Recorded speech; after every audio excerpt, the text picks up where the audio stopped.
Hello everyone, and welcome to part 6 of our Colt starting series. Today is the moment we've all been waiting for, Chance's first ride.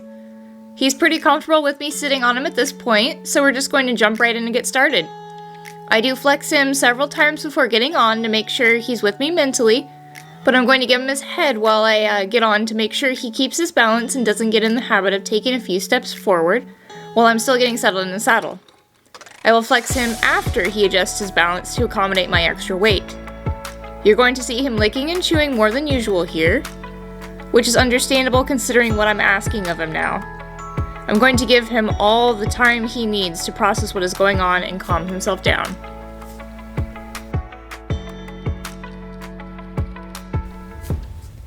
After sitting for several minutes, I'm going to very softly ask him to take a few steps. I will start with a cluck and very light squeeze with my legs. The moment I get a step, I'm going to stop asking and tell him he's doing great. He gets a few seconds to process, and then I will ask again. I'm not going to increase leg pressure if he doesn't move off right away. I want him to move off of light pressure, not a kick. So I will add a separate cue and encourage him to move forward with my body as well, all while giving him the verbal cue he already knows. Once he's moving, I allow a few steps and then flex him into a stop. I want to give him the opportunity to relax and stand still before he goes over threshold and begins to fear the situation.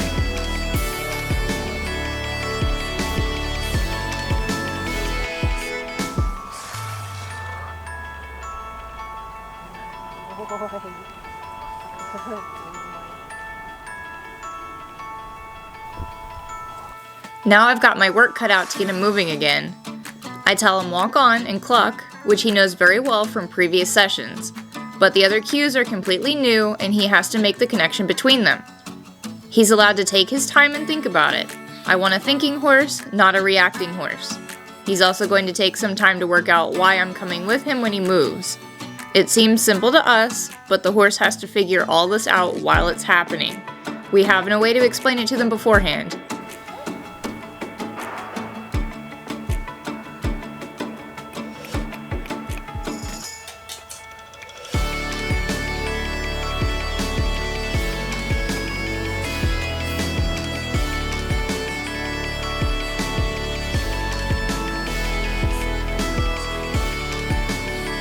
He's starting to figure this out.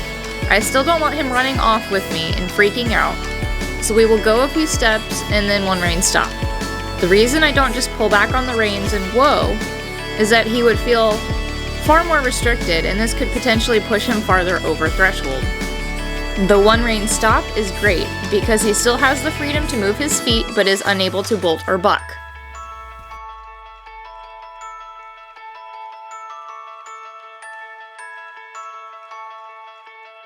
We're going to keep this up until I feel he is starting to believe this isn't a big deal.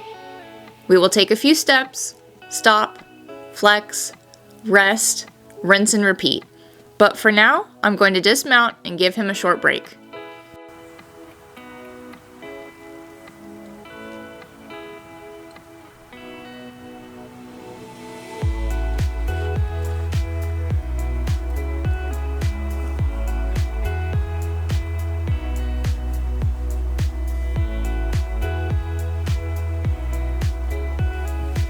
I'm back on and spend a few minutes just letting him stand still and relax.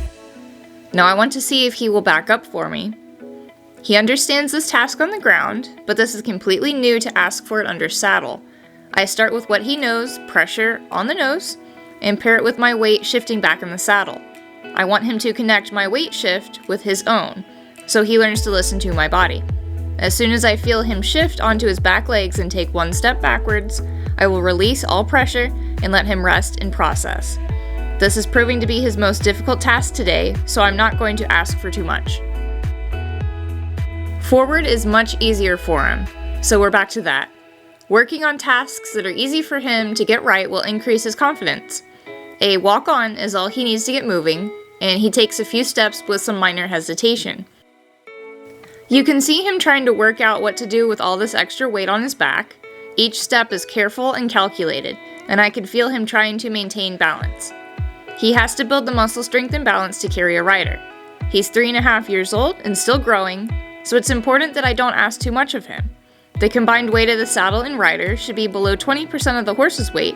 Although he's big enough to handle my weight, he still has to improve his fitness to that level. I have zero urge to kick him on at this point or use anything besides a very light squeeze. I don't want to accidentally punish any thought he may have of moving forward. He's definitely thinking go, and I need to reward even the tiniest try he gives me. I ask him for a whoa, which he understands well, and dismount onto the block.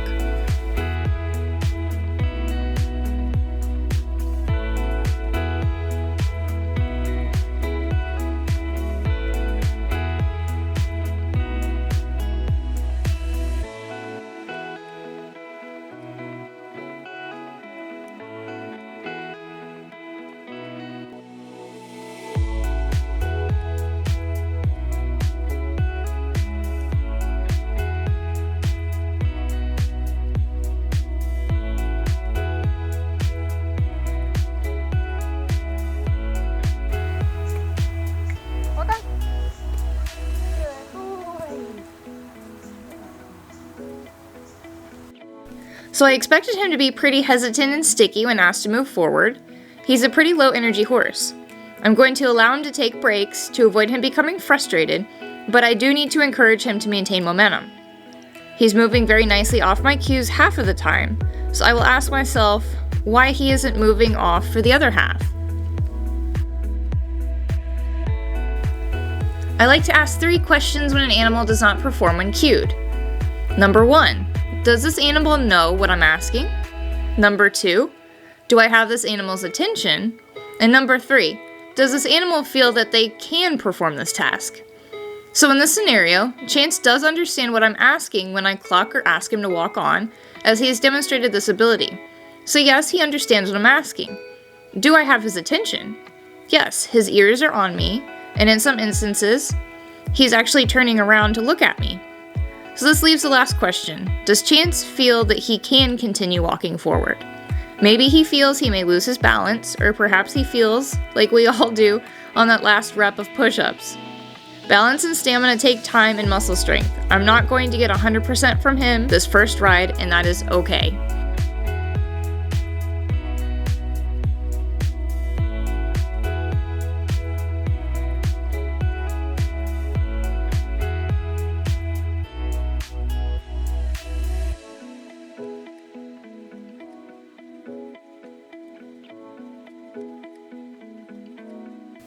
I really don't mind that we're puttering around at a snail's pace.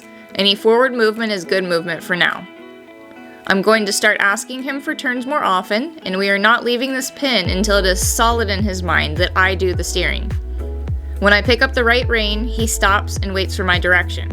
I encourage him forward while simultaneously asking for a bend to the right, just like we practiced on the ground.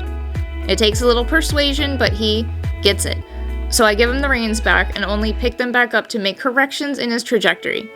I want him to be able to easily find release when he's centered properly between the reins. So riding with loose reins is key here. He needs to feel the contrast between right and wrong direction.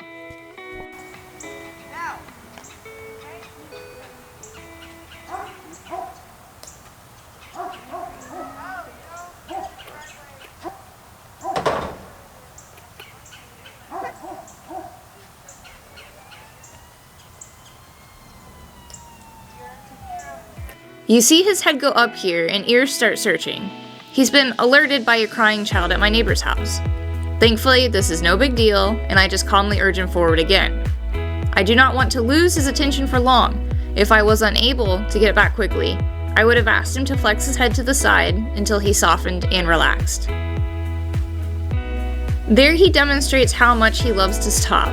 This is one example where I'm exaggerating a cue, in this case pulling up on the reins, to say more clearly that this is when I want you to stop, not every time I pick up the reins to get your attention. Really, this first ride is just an extension of everything he learned in sessions 1 through 5, and we will work from here to refine and polish these cues. He's becoming more confident with forward movement, flexion, steering, and everything we covered during ground driving.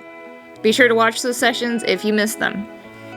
So I'm going to ask for another halt here. But first I will sit back in the saddle and lean backwards to exaggerate the cue. I then ask for the stop using the cues that he already knows by pulling up on the reins and saying, "Whoa." He stops like a pro, of course, and I'm hoping that with more repetition he will connect the dots and stop off my seat alone. I also need him to start thinking backwards when I give these cues, so after a reset and reward, I pick back up on the reins, sit back, and wait for him to shift his weight to his rear. He's going to try flexing both directions first, but he won't find the release until he tips his nose vertically down and takes a step backwards.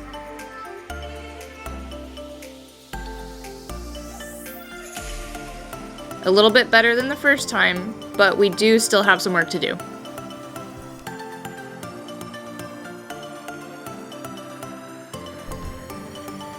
I'm asking him to walk on with a bend to the right. This is testing his balance a little, but after some fidgeting, he figures out what I want and off we go.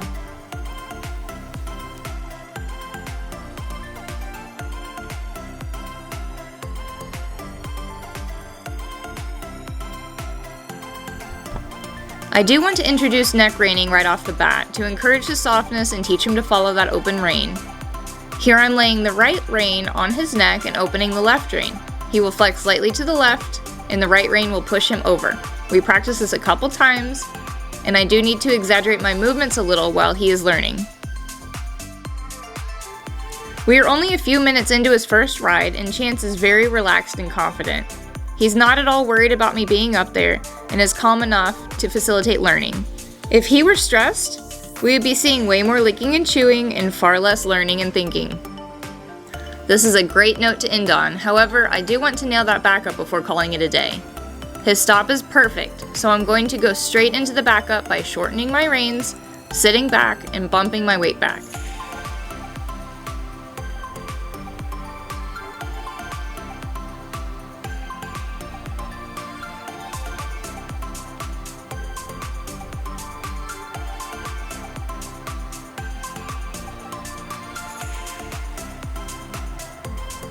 He gives me a step at a time, but he's getting it.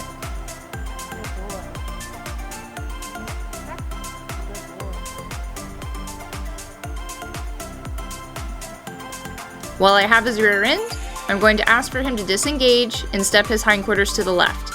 I'm going to turn and look at his hind, just like we practiced on the ground, and bump him with my heel near the rear cinch on his flank, all while keeping him flexed to the right. He doesn't cross over completely, but I take whatever effort he gives me and praise. Praising tiny steps will help him understand what I'm asking so we can build from there. That's all for today. Hope you enjoyed and stay tuned for the next one.